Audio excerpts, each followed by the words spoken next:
It is KCQ Pink Fun Month. It is time to talk to our McLaren Bay Region Survivor of the Week. Her name is Beverly Duranzo. She joins us this morning. Hi, Beverly. How are you? I'm doing great. Would you be so kind as to share your breast cancer story with our listeners? In my 50s, when I had my first mammogram, and since then I've had a mammogram every year after that. And when I was about 63, I found out I had breast cancer on the right breast, and it was my choice to have a mastectomy rather than a lumpectomy. Now, this is what year? This was in 2003. Also, the doctor took out lymph glands under my arm to see if the cancer had spread anywhere else. Mm-hmm. And it didn't, and I did not need further treatment. So I was very fortunate then. And then last year, when I was 76, in November after my mammogram, I found out in my left breast I had a lump. So my choice again to have a mastectomy. But this doctor said that she would have tried to convince me to have a lumpectomy instead of a mastectomy. That was my choice, though, too. So 13 years in between both of those bouts. And how are you feeling today? Oh, I'm feeling great. Yes, I'm doing good.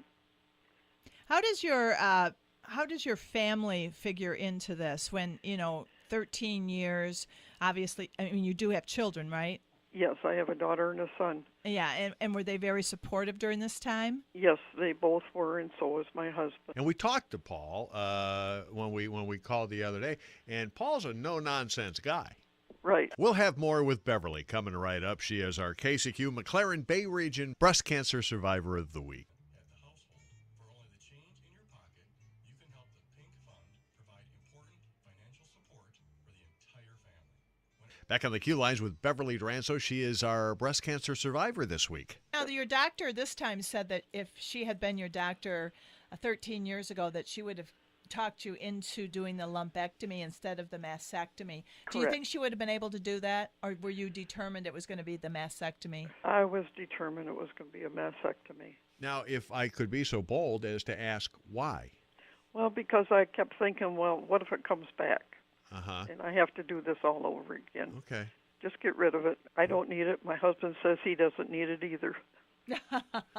See, I told you he was a no-nonsense guy.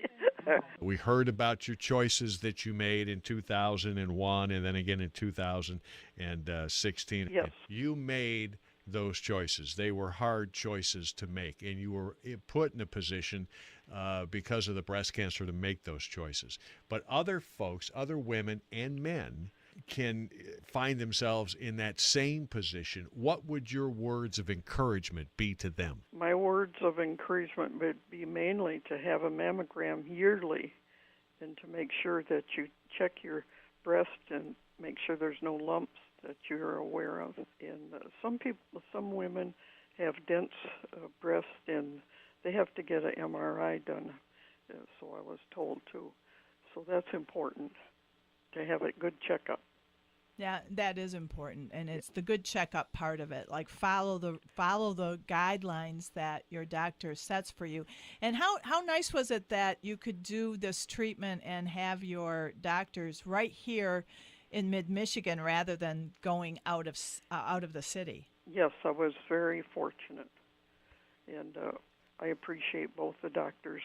I had one in Saginaw and the one in Bay City. We are just so happy, Beverly, that you continue with great health. Give our love to your family. Well, thank you very much. I will do that.